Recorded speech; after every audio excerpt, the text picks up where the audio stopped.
ओम शांति। आज 16 जून 2020 की साकार मुरली है।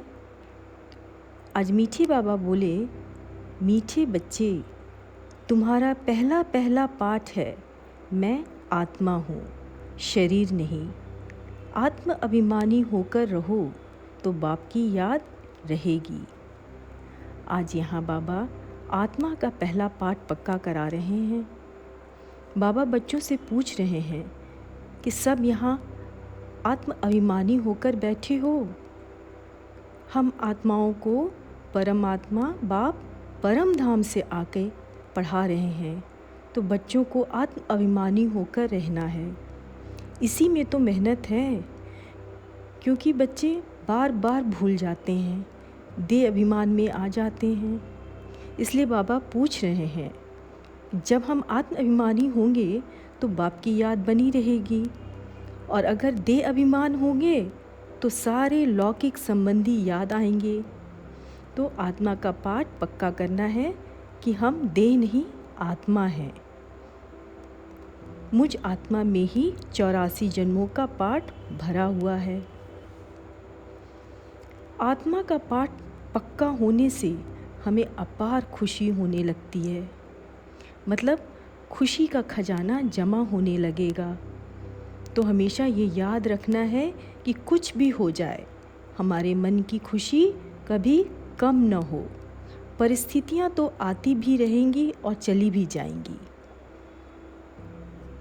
आज का प्रश्न है, तुम बच्चों के पास कौन सा गुप्त खजाना है जो मनुष्यों के पास नहीं है?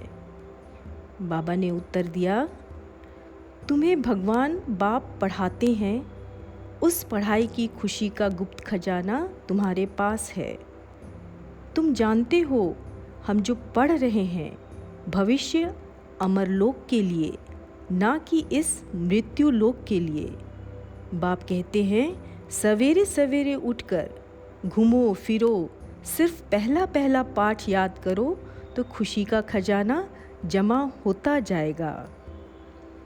बाबा कह रहे हैं कि सवेरे सवेरे उठकर आत्मा का पाठ पक्का करना है कि हम आत्मा है, ना कि शरीर।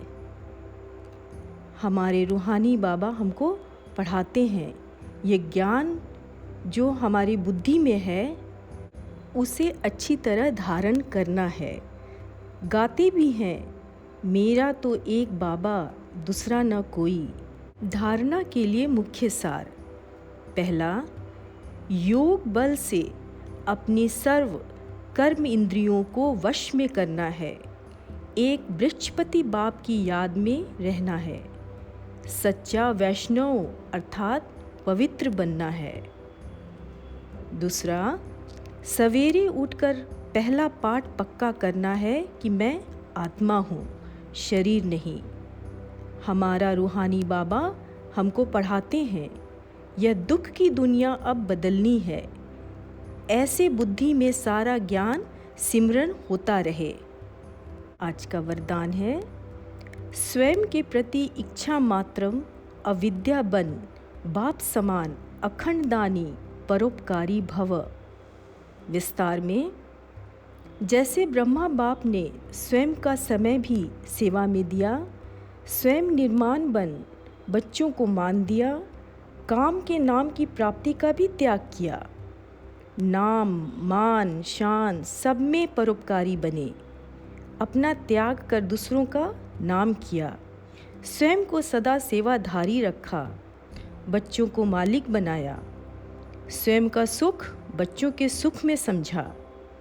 ऐसे बाप समान इच्छा मात्रम अविद्या अर्थात मस्त फकीर बन अखंड दानी परोपकारी बनो, तो विश्व कल्याण के कार्य में तीव्र गति आ जाएगी। केस और किस्से समाप्त हो जाएंगे। बाबा ने कभी अपने नाम की इच्छा नहीं रखी, हमेशा बच्चों को ही आगे रखा। स्वयं का सुख बच्चों के सुख में समझा। बहुत बड़ी बात है ना ये। आज का स्लोगन है, ज्ञान गुण और धारणा में सिंधु बनो, स्मृति में बिंदु बनो। मैं ज्योति बिंदु आत्मा हूँ, इस स्थिति में स्थित रहना है। अच्छा, ओम शांति।